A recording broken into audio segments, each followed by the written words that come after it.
कई सालों के बाद आज एक बार फिर ये कारवां शुरू हुआ। और मैं सही बताऊं, कई सालों से मैंने हरियाणा में काम नहीं किया। हम सब लोग बाहर लगे रहे और इस बार भी हम 1 अक्टूबर को हरियाणा में आए हैं। 30 सितंबर तक तो हम बाहर ही थे और 1 अक्टूबर को भी दोपहर बाद पहुंचे। तो मैं कह सकता हूं कि हमारा इस कारवां में कोई योगदान नहीं, ये बात बताने में कोई संकोच नहीं है।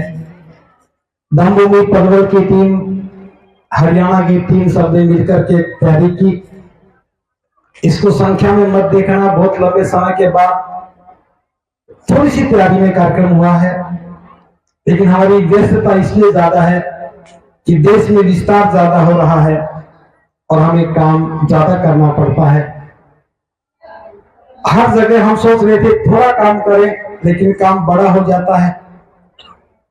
मैं भी आज के पर्व पर चर्चा करूंगा, उससे पहले एक बहुत महत्वपूर्ण चर्चा उस पर कर लूं।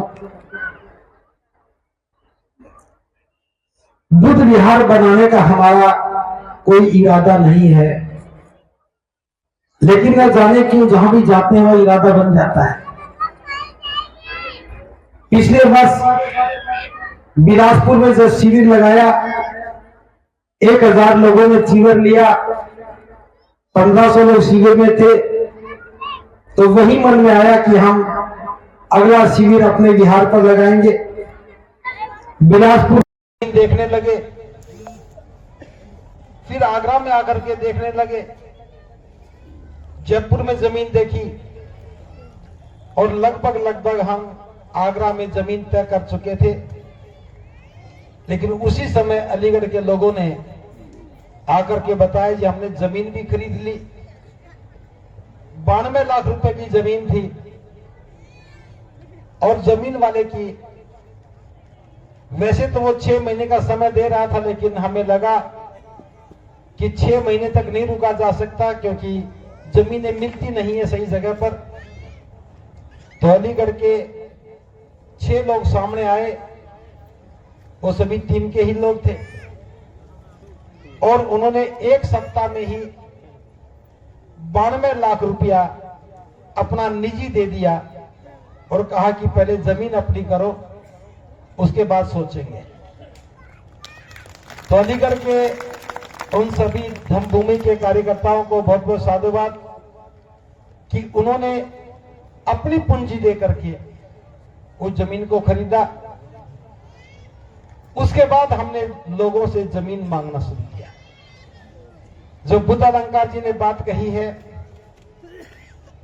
इसमें कोई शक नहीं, जिनके पास जमीन नहीं वो जमीन दान कर सकते हैं। और जमीन 750 रुपए गज आई और हमने 2 गज जमीन के पैसे मांगे। कम से कम कोई भी व्यक्ति 2 गज जमीन के पैसे दे दे, किसी का सामर्थ्य हो तो 5 गज के दे दे। 2 गज के 1500 रुपए बनते हैं, 5 गज के 3500 रुपया, 3750 बनते हैं। वैसे ज्यादातर लोग 20 गज जमीन के पैसे 15,000 रुपए दे रहे हैं। मैं ये बताना चाहता हूं, उधर जमीन ली और जयपुर का कार्यक्रम हो गया। जब तक हमने कोई ज्यादा चर्चा नहीं की, जयपुर के कार्यक्रम में हमारे एक श्रद्धावान उपासक हैं आगरा से, उन्होंने 10 लाख रुपए देने का प्रस्ताव रखा सुबह सुबह मेरे पास आकर के कि बनते जी मैं 10 लाख रुपए देना चाहता हूं।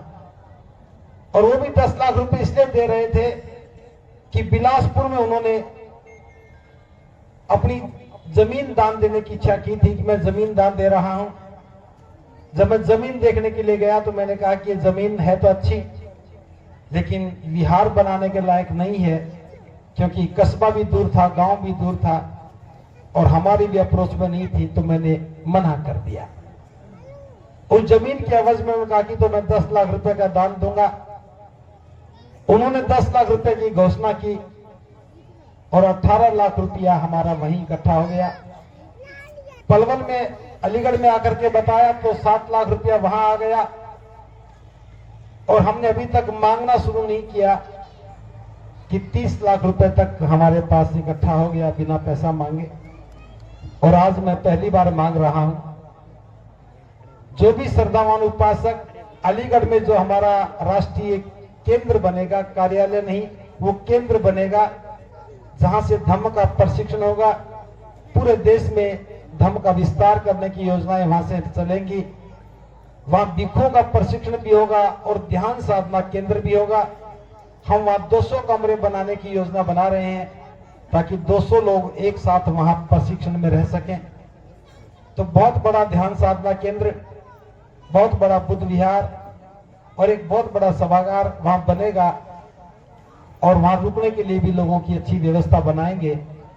वो काम हम संभवतः 1 दिसंबर को नींव रखेंगे। अभी तक तो तारीख यही रखी है, हम चाहते हैं उससे पहले जमीन की कीमत पूरी हो जाए। 1 गज जमीन का पैसा मात्र 750 रुपया है, 2 गज 1500 रुपया है, 10 गज 7500 रुपया है और 20 गज 15,000 रुपया है। बाकी तो गुणा कर लेना, आपका सामर्थ्य आपके पास है।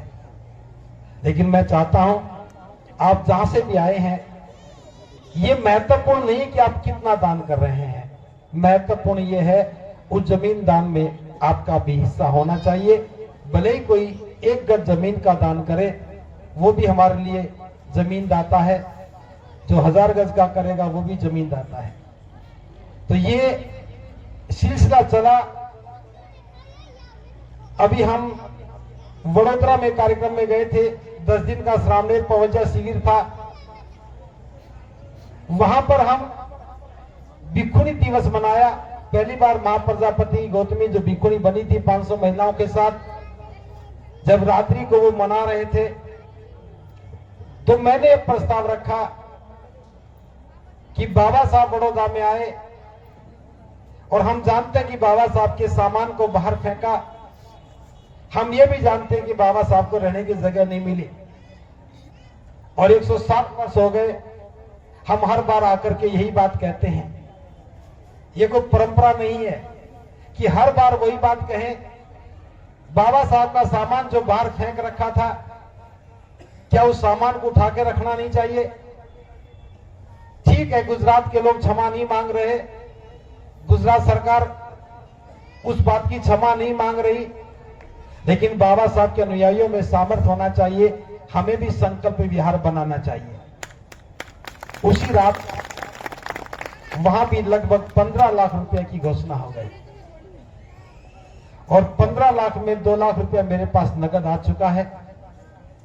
ये जो परवीन वती ने भी वहीं पे घोषणा की थी, वो पैसा इन्होंने दिया। उसी दौरान महाराष्ट्र से एक भिक्षुणी है, उनका नाम है सुप्रज्ञा। एक भिक्षुणी है, रिटायर्ड ऑफिसर हैं। उन्होंने छोटा सा बुद्ध विहार अपनी जमीन पर बना करके वहीं रहती हैं। उस कार्यक्रम में आई, हमसे मुलाकात की और एक अनुरोध किया कि भंते जी मेरे पास 2.5 एकड़ जमीन है, मैं वो 2.5 एकड़ जमीन धम्म भूमि को बुद्ध विहार बनाने के लिए देना चाहती हूं। आप एक बार आओ, देखो और स्वीकार करो। वो जमीन नागपुर से 60 किलोमीटर दूर भंडारा में है। भंडारा सुना होगा नाम आपने, जिला मुख्यालय है उसके पास में है। और अभी 6 तारीख को जोधपुर में कार्यक्रम था तो वहां के लोगों ने प्रस्ताव रखा, मैंने प्रस्ताव पढ़ दिया और 8 लाख रुपए से ज्यादा की घोषणा लोगों ने वहीं कहीं कर दी और कहा कि हम जल्दी 2 महीने में जमीन खरीद करके दे देंगे और विहार बनाने का काम शुरू कर देंगे। और अभी आपके सामने राजरतन बौद्ध नारनौल से उन्होंने आधा एकड़ जमीन बहुत दिन से कह रहे थे, मैं देख ही नहीं रहा था। आज मैंने सोचा कि इतना कह रहे हैं, ज्यादा रुकना ठीक नहीं, तो मैंने हाँ कर ही दी।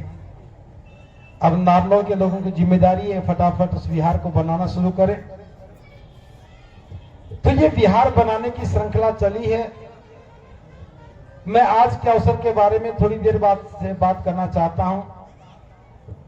हम बहुत लंबे समय से भ्रमित रहे किस प्रकार से हमारे जो पर्व थे उनकी आकृति, उनकी प्रकृति बदल दी गई। कभी आपने सोचा है कि ये पर्व तो अशोक विजयदशमी था, तो दशहरा क्या हो गया? ये पर्व तो सम्राट अशोक के बुद्ध की शरण में जाने का था, फिर बुराई पर अच्छाई की विजय कैसे हो गई?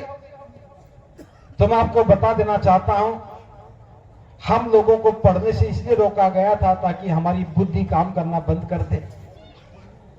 इससे सम्राट अशोक ने अपने ऊपर विजय पाई, अपनी इच्छाओं पर विजय पाई कि मैं अब कोई युद्ध नहीं करूंगा।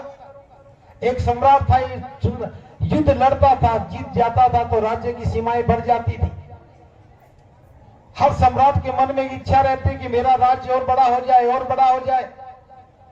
पूरे भारत पर विजय करने के बाद काबुल, अफगानिस्तान तक, गंधार तक सम्राट अशोक का शासन था। इतना बड़ा शासन भारत में आज तक किसी का नहीं हुआ। ऐसे सम्राट के मन में और भाव क्या होगा? यही तो भाव होगा कि मेरे राज्य की सीमाएं बढ़ जाएं। लेकिन कलिंग का युद्ध जीतने के बाद मन बदल गया। मैं राज्य की सीमाओं का विस्तार करने के लिए हजारों लोगों को मौत के घाट उतारता हूं। फिर इस राज्य की सीमाओं का अर्थ भी क्या है? मैं ना खुद खुश हूं और ना मैं प्रजा को सुख दे पा रहा हूं। बात समझ में आई। बौद्ध भिक्षु के संपर्क में आए और बुद्ध की शरण में चले गए और जाके घोषणा कर दी कि आज मैंने अपने अंतःकरण पर विजय पा ली है। आज के बाद मैं कोई युद्ध नहीं करूंगा। मैं मेरे राज्य की सारी शक्ति अपनी प्रजा के कल्याण के लिए लगाऊंगा। बहुत विस्तार से बात नहीं करूंगा क्योंकि आज का दिन ज्यादा बात सुनाने का नहीं होता। आपको दूर से आते हो, दूर जाते हो। मैं इतना ही कहना चाहता हूं कि सबसे पहले अगर इस देश में किसी ने पशु चिकित्सालय खुलवाने का काम किया तो वो नाम सम्राट अशोक का था। लोग इंसानों की बात तो करते थे, लेकिन बुद्ध की शरण में जाने के बाद सम्राट अशोक के मन में जो मैत्री का भाव पैदा हुआ, मानव सेवा से ऊपर उठ करके जो पशुओं की सेवा का भाव उत्पन्न हुआ, पहली बार देश में पशु चिकित्सालय शुरू हुए, पशुओं का इलाज शुरू हुआ, लोगों के चलने के लिए राजमार्ग बनवाए, धूप से कोई व्याकुल ना हो जाए। पैदल चलने के रास्ते थे, बैलगाड़ियों से चलते थे, तो छायादार वृक्ष लगा दिए ताकि छाया में बैठकर विश्राम कर सके, और छायादार वृक्षों के साथ साथ फलदार वृक्ष लगा दिए ताकि मौसम के अनुसार कोई फल लगे तो लोग खाकर के भूख को मिटा लें। एक शासक रास्ते में चलने वाले व्यक्ति के लिए सुख की कामना करता है कि छाया में वो चले, भूख लगे तो फल खाए और प्यास लगे तो पानी की व्यवस्था की, कुएं खुदवाए। लेकिन जब हम राजस्थान को देखते हैं वहां कुएं कामयाब नहीं होते। राजस्थान में जहां कई सौ मीटर गहराई पर पानी है, वहां पानी कैसे पिए? तो वहां बावड़ियां बनवा दी। हो सकता है कुछ लोग बावड़ी नहीं जानते हो। बावड़ी का मतलब है कई मंजिल गहरा कुआं, 1 मंजिल, 2 मंजिल, 3 मंजिल, 4 मंजिल, 5 मंजिल। ऊपर से पानी खींचा जा सकता है जैसे हम कुएं से खींचते हैं, और उसमें एक तरफ सीढ़ियां लगा दी कि सीढ़ियों से नीचे जाकर के पानी पी करके वापस आ सकते हैं। और सीढ़ियां भी ऐसी, अगर गाय, भैंस, भेड़, बकरियां भी चाहे तो अंदर जाकर के पानी पी के बाहर आ जाए। मैंने बहुत सारी बावड़ियां देखी हैं। बहरोड़ के पास निमराना है, वहां भी एक बहुत बड़ी बावड़ी है। हरियाणा में महम के पास बावड़ी है, और राजस्थान में तो बहुत सारी बावड़ियां हैं। जिस सम्राट ने पशुओं के पानी पीने की व्यवस्था के लिए भी बावड़ियां तक बनवा दी कि राजस्थान के रेगिस्तान में भी कोई प्यास से ना मरे, तो ये करुणा और मैत्री का विस्तार था। और ये सब बुद्ध की शरण में जाने के बाद हुआ। उन्होंने न्याय व्यवस्था कर दी, शिलालेख खुदवा दिए, अपने दरबानों को बता दिया, चाहे मैं आराम कर रहा हूं, चाहे मैं सो रहा हूं, चाहे मैं स्नान कर रहा हूं, चाहे मैं भोजन कर रहा हूं, अगर कोई फरियादी फरियाद लेकर के आए तो मुझसे मिलने के लिए ना रोका जाए, उसे मुझे जरूर मिलवाया जाए। जनता के दुख को दूर करने की इतनी व्याकुलता अगर किसी सम्राट में देखने को मिलती है तो सम्राट अशोक में है। सम्राट अशोक का काम कितना काम किया तो किया। आज जो भी देश में हम बुद्ध का अवशेष देखते हैं, पूरे देश में जो भी बुद्ध का अवशेष देखते हैं, चाहे वो स्तूप हो, चाहे वो चैत्य हो, चाहे वो महाविहार हो, चाहे वो शिलालेख हो, चाहे वो स्तंभ हो, ये सारा का सारा निर्माण सम्राट अशोक ने करवाया। 84,000 बौद्ध स्तूप बना करके इस दुनिया को ऐसी धरोहर दे दी कि 2300 साल के बाद भी हम देखते हैं, 2200 साल के बाद भी हम देखते हैं, भले भारत में बौद्ध धर्म नष्ट हो गया हो, सम्राट अशोक के बनाए हुए स्तूप चाहे मिट्टी में दब गए हो, दबा दिए हो, बुद्ध विहारों के रंग बदल करके बुद्ध की आंखें बड़ी बना करके कपड़े पहना करके उन्हें देवताओं का नाम दे दिया गया हो, लेकिन वो सारी विरासत सम्राट अशोक की है। जिस मंदिर के पीछे नाथ लगा है वो बुद्ध का मंदिर है, बुद्ध विहार है। जहां 4 शंकराचार्य बैठे हैं वो बुद्ध विहार है। आज जो भी धाम के नाम से बात हो सारे बुद्ध विहार हैं। हर जगह जाकर, ये मथुरा जिसमें आप परिक्रमा करने जाते हो, ये बौद्धों की परिक्रमा थी। बुद्ध विहार एक बहुत बड़ा विश्वविद्यालय था। मथुरा के जो म्यूजियम में 99% बुद्ध की मूर्तियां हैं। आज भी मथुरा में अगर कोई मकान बनाता है तो नींव खोदता तो उसमें बुद्ध निकलते हैं। लेकिन आप लोग भूल गए, और मथुरा था अब मथुरा हो गया, और मथुरा के साथ हम बहुत कुछ भूल गए। उस विरासत को भूल ना पाए, इसलिए हमें नए सिरे से विहारों का निर्माण करना पड़ेगा। और विहारों के निर्माण के लिए भिक्षु भी चाहिए, और ये भिक्षु बनने की परंपरा भारत से लुप्त हो गई थी। मुझे 2006 की घटना याद आती है, जब मैंने चीवर लिया, थोड़ा बहुत काम करना शुरू किया, तो मेरे पास एक मध्य प्रदेश से एक छात्र रहता था जो बीकॉम कर रहा था।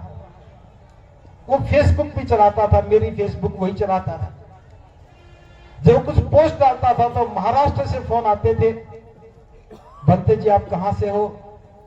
जब मैं कहता कि मैं हरियाणा से हूं, तो आश्चर्य होता था कि हरियाणा में भिक्षु भी हैं क्या?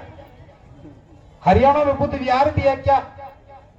मैंने कहा हरियाणा में बुद्ध विहार भी है, हरियाणा में भिक्षु भी है, बस संख्या एक ही है। बड़ा आश्चर्य करते थे। और आज आप देख रहे हैं 1 2 3 4 5 तो हरियाणा से भिक्षु हैं, छठा मैं हूं। ये बनते राजस्थान से हैं। और अब ये विस्तार और भी हुआ है। आप खड़े होना भी, आपका नाम भूल गया, नया नाम प्रतीक। अच्छा, ये भिक्षु प्रतीक हैं, बिहार के रहने वाले हैं। बिहार कहां से? सीतामढ़ी से। सीतामढ़ी गली, सीतामढ़ी। ये गुजरात के शिविर में आए थे, कई महीनों से मेरे संपर्क में थे। और जब ये शिविर में आए तो पीछे पीछे इनके गांव से 2 व्यक्ति आए और कहा कि हम इनको लेने के लिए आए हैं, जबरदस्ती लेके जाएंगे। अब ये जबरदस्ती भिक्षु बनने की बात कर रहे, परिवार के लोग लेके आने की बात कर रहे। फिर कुछ बातें मैंने की, कुछ इसने की, घर वालों की समझ में आया, और ये आजीवन भिक्षु बनने के लिए आए हैं। इनके लिए साधुवाद ज्ञापित करें। बैठिए, अब आप खड़े हो जाओ। अब इनको नाम दिया नहीं, नया नाम देंगे। बीएससी बॉटनी से हैं और मुंबई में इनकी परवरिश हुई, वहीं रहते हैं, मम्मी पापा सब वहीं रहते हैं। इनका छोटा भाई भी 2006, 7, 8 में यहीं पढ़ता था और अब उनका बड़ा भाई पढ़ करके यहीं आ गया। ये भी आजीवन भिक्षु बने हैं। इसके साथ वो कहाँ है ना, वो और बनने वाले थे ना, ये नरेश, कहाँ नरेश? अच्छा, एक नरेश भी है हरियाणा से। अब वो आगे दौड़ के आओ, जल्दी से आप।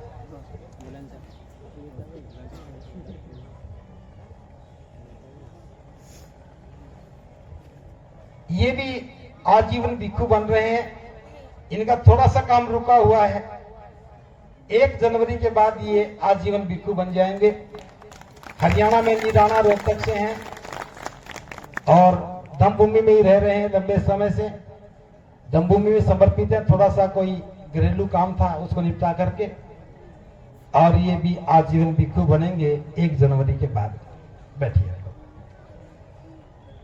आज पूरे देश में धम्मभूमि का आंदोलन बहुत तेज गति से बढ़ा है।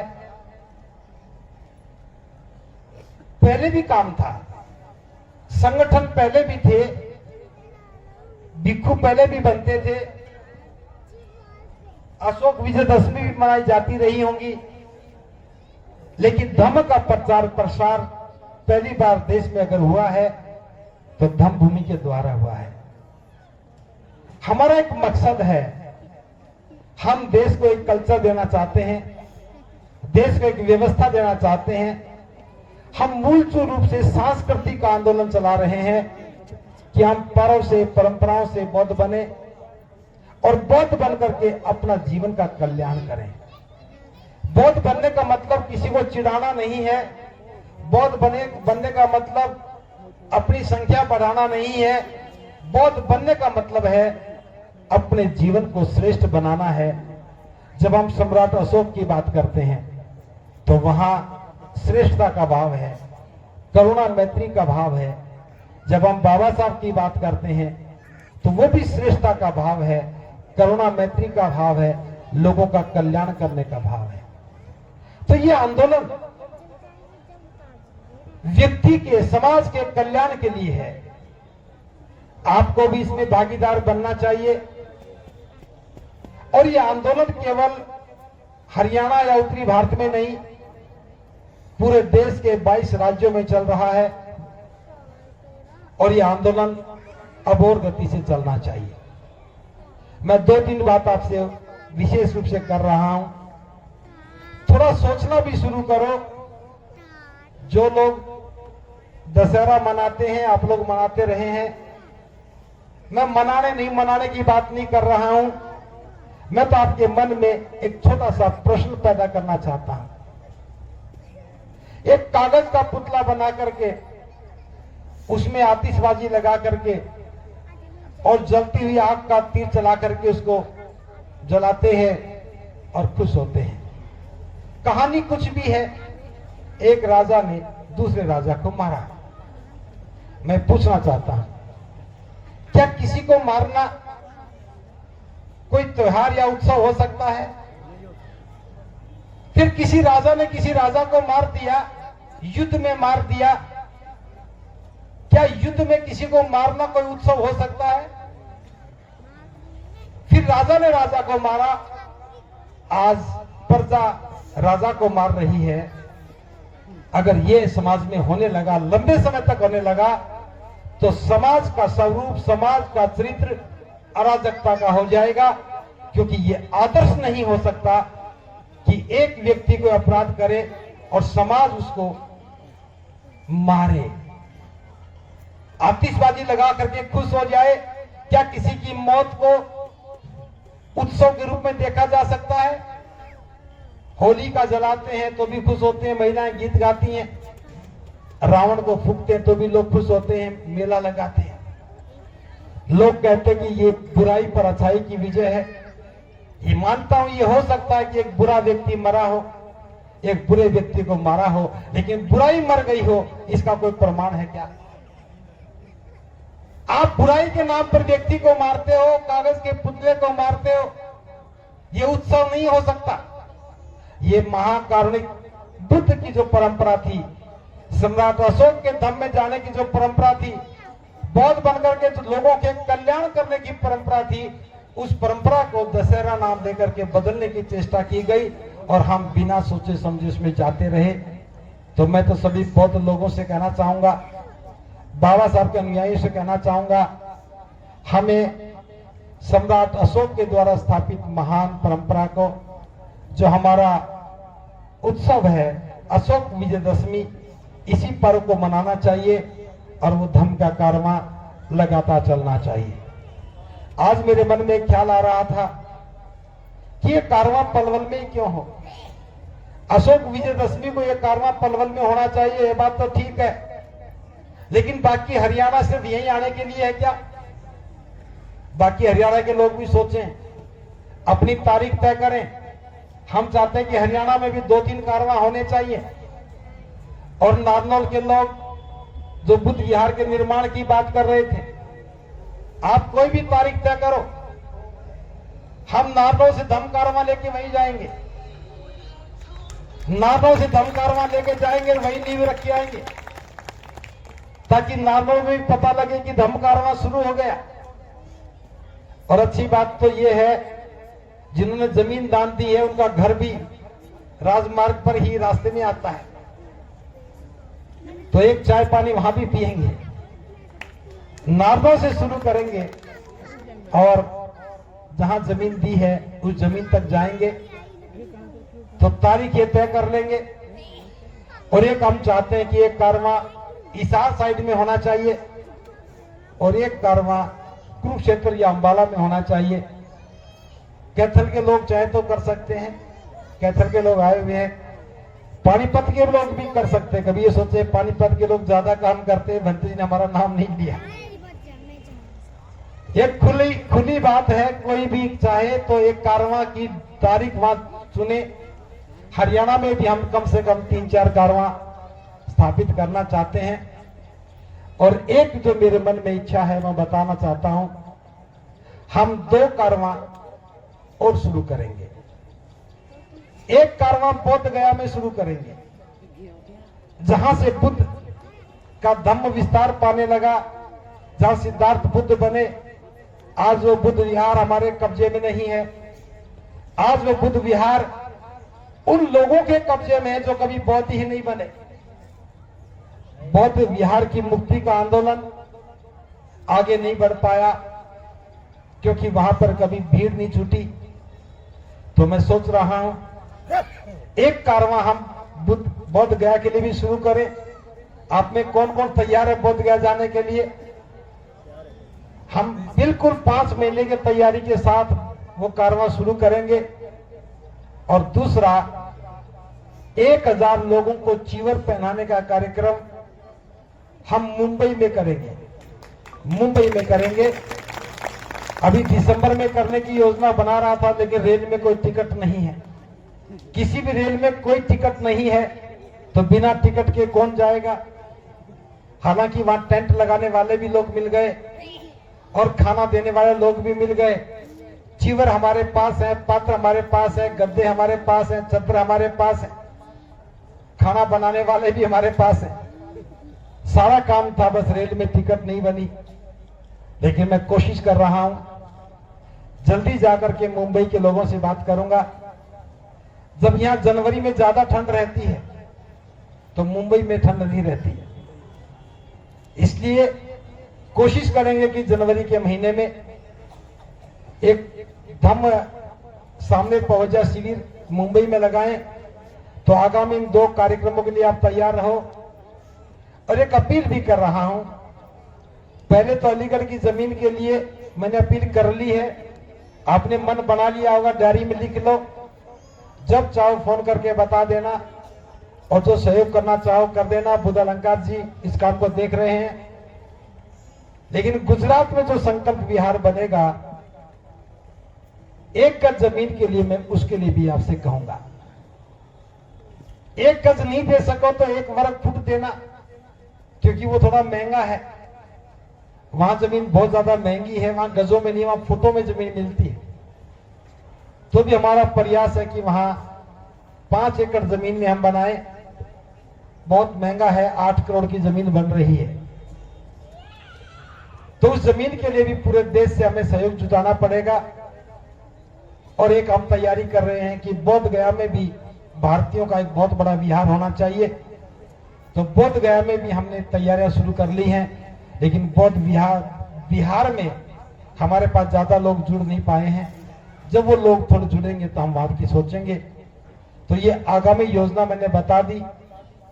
तो कोई भी व्यक्ति जो धम्मभूमि से जुड़ा है, बाबा साहब का अनुयायी है, वो दूसरे त्योहारों के चक्कर में ना पड़े।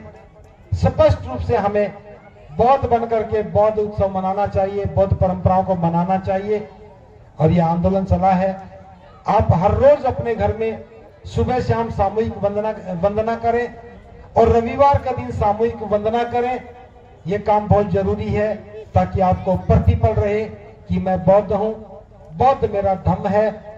अगर किसी ने दीक्षा नहीं ली है तो वो दीक्षा ले, और दीक्षा लेने के बाद घोषणा करे, अपने घर में सगे संबंधियों को, मित्रों को बुला करके घोषणा करे कि मैं आज से बौद्ध बन गया हूं, बौद्ध मेरा धर्म है, बुद्ध मेरे शास्त्र हैं और मैं बौद्ध परंपराओं के अनुसार जीवन जीऊंगा। तो ये काम भी करने में ज्यादा देर मत करना। हमें बाबा साहब के संकल्प को पूरा करने के लिए तेज गति से काम करना चाहिए। तो हमें बौद्ध बनना चाहिए, दीक्षा उत्सव मनाना चाहिए, घर में सुबह शाम वंदना करनी चाहिए और रविवार के दिन सामूहिक वंदना भी शुरू करें। अब भी कई सौ लोग करने लगे हैं, आप भी करने लगे। अगर नहीं पता हो तो हमें बताएं, हम प्रशिक्षण देंगे ताकि आप एक काम कर सको। इसके साथ एक काम और बहुत महत्वपूर्ण है, पिछले 2 वर्षों से वो काम चल रहा है। प्रतिदिन शाम को 8 बजे, ठीक 8 बजे से 9 बजे तक बौद्ध धर्म पर या बाबा साहब या महापुरुषों के दर्शन पर हर रोज गूगल मीट पर 1 घंटा चर्चा होती है। 8 से 9 बजे हर रोज होती है। आपके पास लिंक आता तो शाम को देखना शुरू करें, अगर नहीं आता तो हमें पूछें।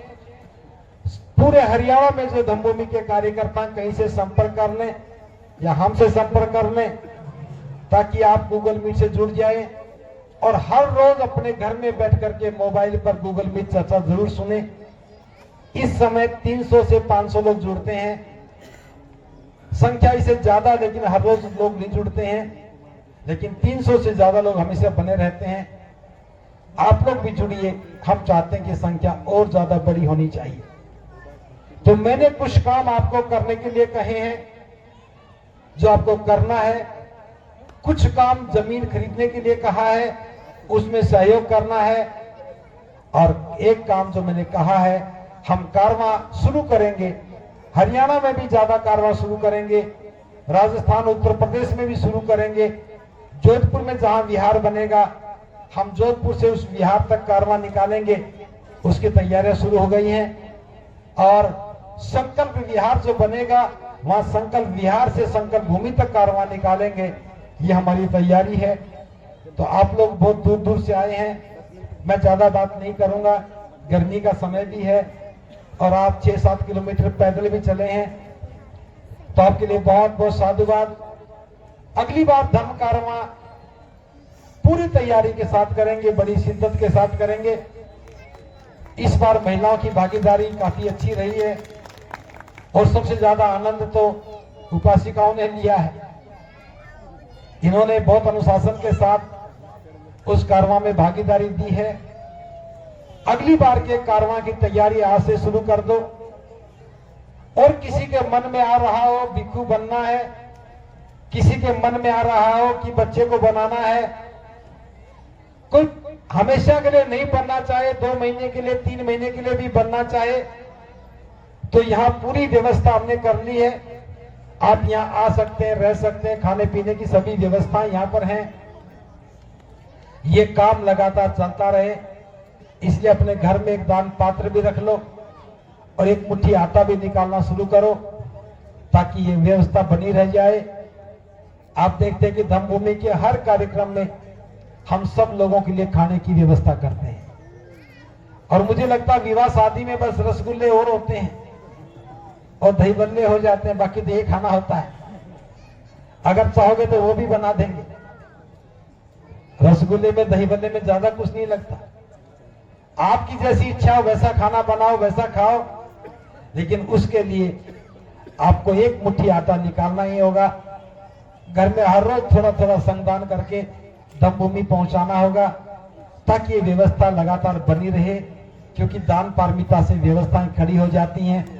आपने देखा लोगों में श्रद्धा है, विश्वास है, वो दान देते तो व्यवस्था चलती है। ये जो आप परिसर देख रहे हैं, ये सारा आपके दान से बना है। ये जमीन जिसमें आप बैठे हैं, इसके मालिक आप हैं, ये आपके दान के पैसे से बनी है। तो धम्मभूमि का ये काम आने वाली कई पीढ़ियों के कल्याण में काम करेगा। हम दुनिया से चले जाएंगे, लेकिन ये जमीन यहीं बनी रहेगी, बिहार बना रहेगा, हमारे बाद आने वाली पीढ़ियों के लिए रहेगा। और एक काम और मुझे याद आ रहा है, अगर आपके घर में किसी प्रियजन की मृत्यु हो जाए और आप चाहते हैं कि उनके नाम से कुछ करना है, तो थोड़ी सी अस्थियां लेके आओ और यहाँ जमीन खोद करके उसमें पेड़ लगा के जाओ। अस्थियां रखो, पेड़ लगाओ। जहां पेड़ लगाओ, एक ट्रॉली मिट्टी भी डालनी है और पेड़ भी आपको लेके आना है। देखभाल हम करेंगे।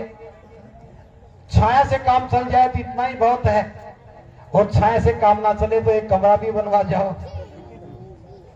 जब आप आओगे तो चाबी आपको दे देंगे, और जब नहीं आओगे तो चाबी हमारे पास रहे, ताकि व्यवस्था में आपके प्रियजन का नाम भी शामिल हो जाए। और ये काम लगातार चलते रहना चाहिए, चाहे अलीगढ़ का विहार हो, चाहे पलवल का हो, चाहे नारनौल का हो, चाहे जोधपुर का हो, संकल्प विहार बड़ोदरा का हो। अब भंडारा में भी बनने की शुरुआत हो जाएगी। 20 तारीख के बाद मैं जाऊंगा, उधर देख के आऊंगा। और बोध गया में भी अपना विहार बनाएंगे, लेकिन जब बनाएंगे उसकी बात जब करेंगे। मैं तो आपको इसलिए बता रहा हूं, अब बड़े लक्ष्य के लिए तैयार हो जाओ। मुंबई में जब हम शिविर लगाएंगे, फिर बता रहा हूं, मुंबई में 1000 लोग शिविर लेंगे। पहले रजिस्ट्रेशन करेंगे, बस मुंबई जाकर के मुझे जगह देखनी है। और हम चाहते हैं कि उत्तर भारत में तो बहुत काम हुआ, अब कम से कम मध्य भारत में जाकर के, वैसे दक्षिण भारतीय है वो, और मुंबई में जो आज तक इतना बड़ा काम कभी नहीं हो सका, आप लोगों के सहयोग से धम्मभूमि इस काम को करेगी। अभी से तैयारी करवा लेना, और नाम लिखवाना तो मुझे बता देना। हम एक हेल्पलाइन, अपना नंबर है, लिखवा देना, ताकि हम आपका नाम लिख के रख सकें। और एक छोटी सी सूचना और है, 10 नवंबर को